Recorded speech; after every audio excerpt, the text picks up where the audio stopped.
দিদুন বসেছিল এতক্ষণ চেয়ারে, বল দিদুন উঠে গেছে, এখন দিদুনের নাতনি এসে বসেছে। চিচি, সকাল থেকে উঠে একটাও কাজ করেছিস? করিসনি। সকালে উঠলি, পটি করলি, হিসু করলি, আমার সঙ্গে নিচে ময়লা দিতে গেলি, ব্যাস, তারপরে এসে খেলি, জল খেলি, তারপর থেকে তো এই পাখি দেখছিস, এই ঘাস খাচ্ছিস, এই করছিস, এই সেই করছিস।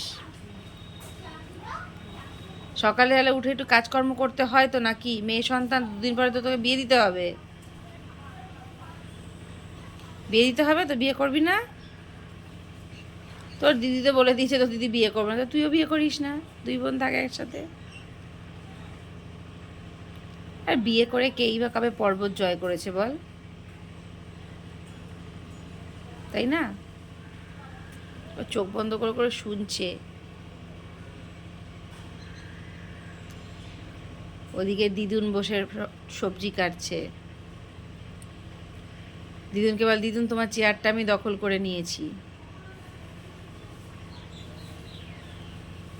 দেখেছো, তুমি উঠে চলে গেছো, এসে টুক করে তোমার জায়গায় বসে পড়েছে, আবার ওদিকে তাকিয়ে তাকিয়ে দেখছে তুমি আসছো কি না।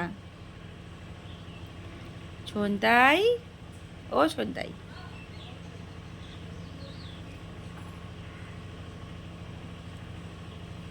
একটু সকালবেলা উঠে কাজকর্ম করতে হয়,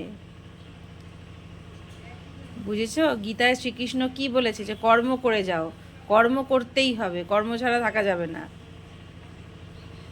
আবার কান দুলিয়ে দুলিয়ে শুনছে কি বলছি।